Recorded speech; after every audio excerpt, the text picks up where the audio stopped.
Don't get me wrong, this is not the glow up to look westernized. This is not me taking you from the girl who was bullied for getting a monobrow and oiling her hair to now looking a little bit more white. No, that's not what we're talking about today. What we're talking about today and what I'm gonna help you with is your glow up from feeling miserable, having low self-esteem and no control over your finances, to being confident, not only a confident brown woman who just is proud of her culture and who she is, but someone who's honestly able to navigate through family trauma, high functioning anxiety, depression, and come out the other side as someone with better mental health, but also as someone who knows how to manage their money, be independent, and live life to the fullest, because that's what we're all here to do, and that's what personally I want to help you do as well. Because what I found is a lot of the glow up guides that tend to go viral on short form media are very nuanced to people who have healthy home relationships, who aren't restricted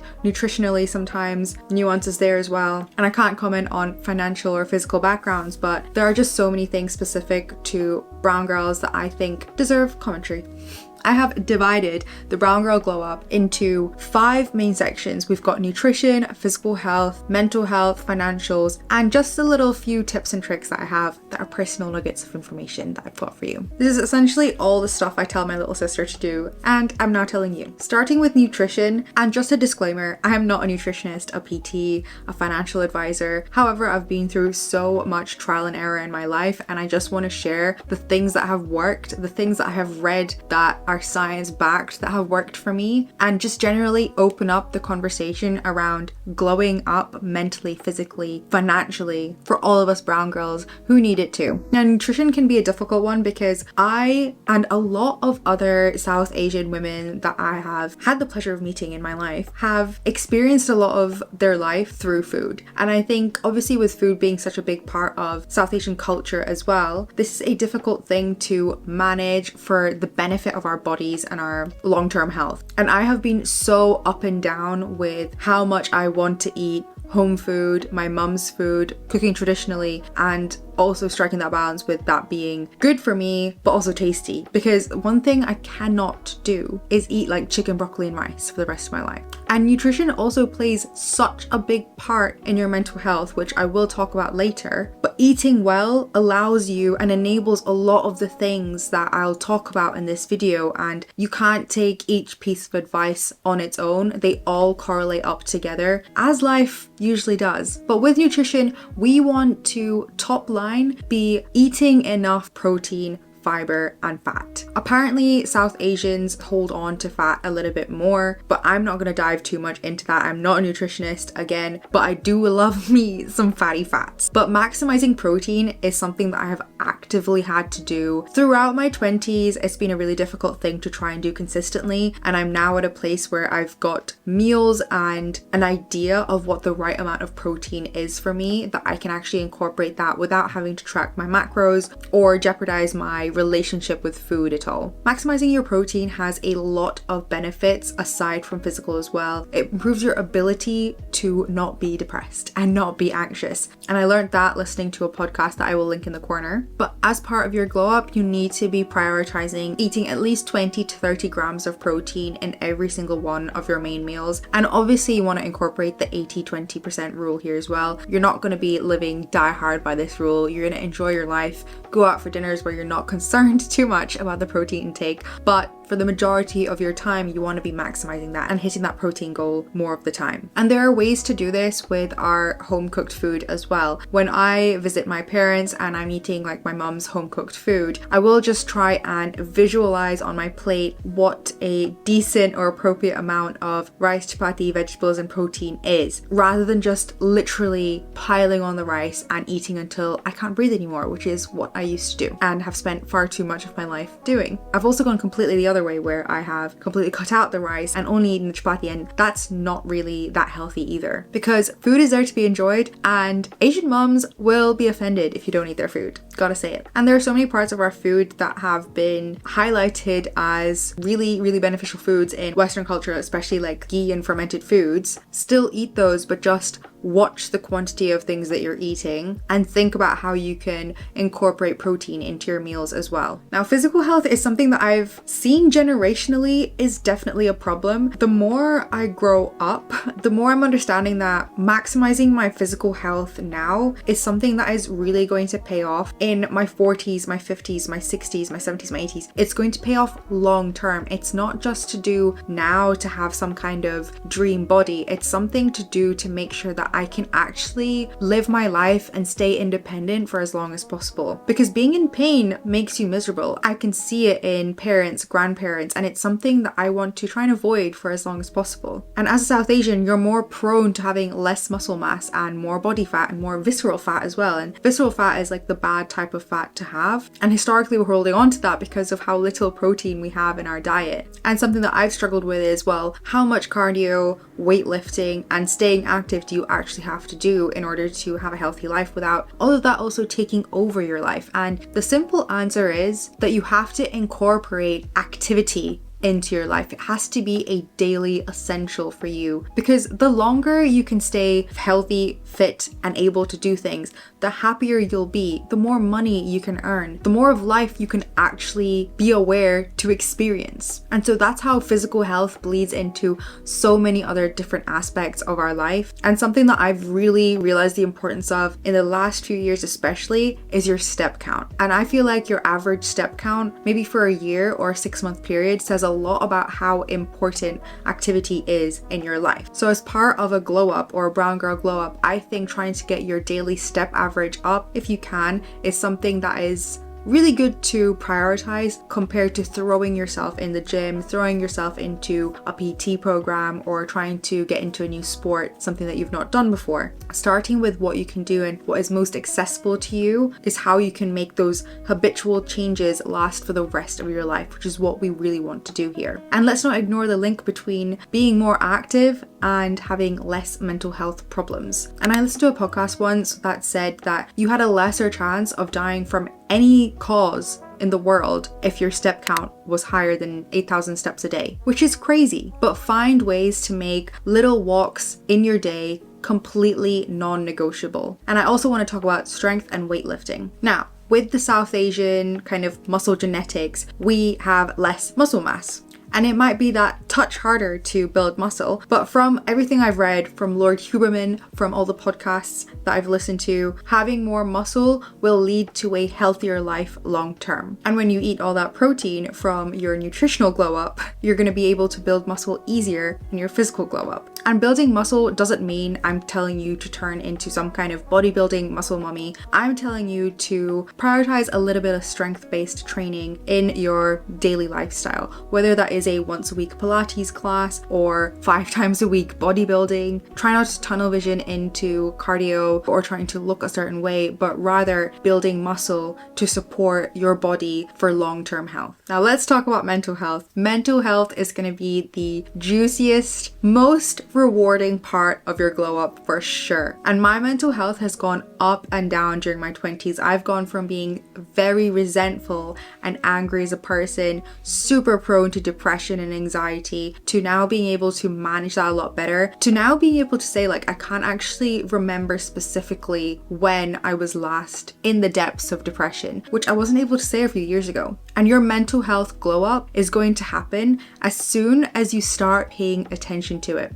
I think in our culture, it's really easy to ignore the things that are wrong, ignore certain parts of our lives that feel like they'll just sort themselves out eventually when you hit certain goalposts. But I'm telling you now, those goalposts will completely change when you start paying attention to the things that are kind of sucking energy from your life. And your mental health glow up comes from doing the hard work. And this is the difficult message that I have to deliver as part of this video. Mental health glow ups, it's really easy to associate them to manifestation and the law of abundance and being really positive and full of hope and intuition. But actually, all those things have to be done alongside, to be honest, quite dirty work, because you have to really dig into the things that make you sad, the things that make you angry, the things that make you anxious, and figure out why it is they do. And the process of figuring it out is really long-winded, because you could try going to therapy for it. You could try journaling yourself, which is hard because you have to motivate yourself to do that. There are so many things available to try. Attempting to try those things is the hard part, because it's so easy to put those off, especially if you're like a high functioning, anxious or depressive person, because you're so used to putting on that mask of I'm fine. Actually taking the mask off is difficult. And let's not ignore, when you actually face the things that you don't like, or the parts of life that make you sad or upset, it does ruin your day a little bit. Like when you journal or you have a bad day and something bad comes out, it does tend to ruin my day, but it's out, and that's the point. I'm allowing myself to experience those things rather than bottling them up and letting them either explode at a very inconvenient time of my life, or just, affect my life further down the line. And as brown girls, we are told so much of the time that our thoughts, our voices, and our experiences don't matter as much in the room, that we always have to make room for other people or things that are worse, things that are worthy of attention.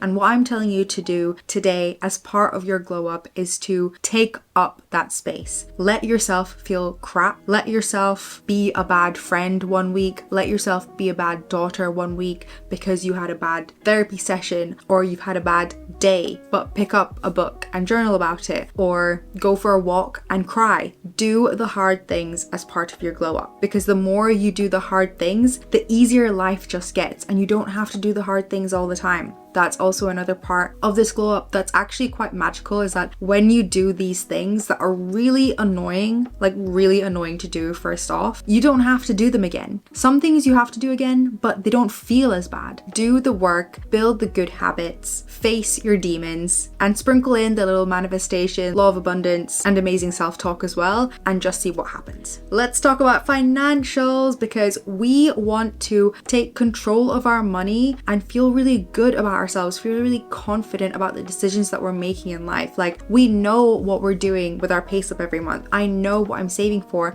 and I'm saving for it because it matters to me. We want that kind of mindset in our life. And the first thing you have to do, we have to take it right down to the beginning. We have to figure out how we feel about money and how it was actually spoken about in our household. Because I think culturally, scarcity mindset is really strong and it's hard to break out of. And the earlier we can break out of a scarcity mindset into a growth mindset, the better off our bank accounts will be. So really think about those initial feelings and emotions around money and how they were influenced in your life. Like, do you think having money is a good thing? Do you think wealth is a good thing? Do you think being rich is a good thing? Are you scared of what it could do to your life? And then what you're also going to do is kind of analyze your current habits with money. Like, what do you actually do when you get paid? Do you check your bank? Do you have any kind of automations? Do you have any kind of financial goals? If you do, how did you come to those goals? And if you don't, how would you form goals? And we have to remember with finances, things we decide today don't have to be things we stick to for the rest of our lives. I think that's something we really wash over these days,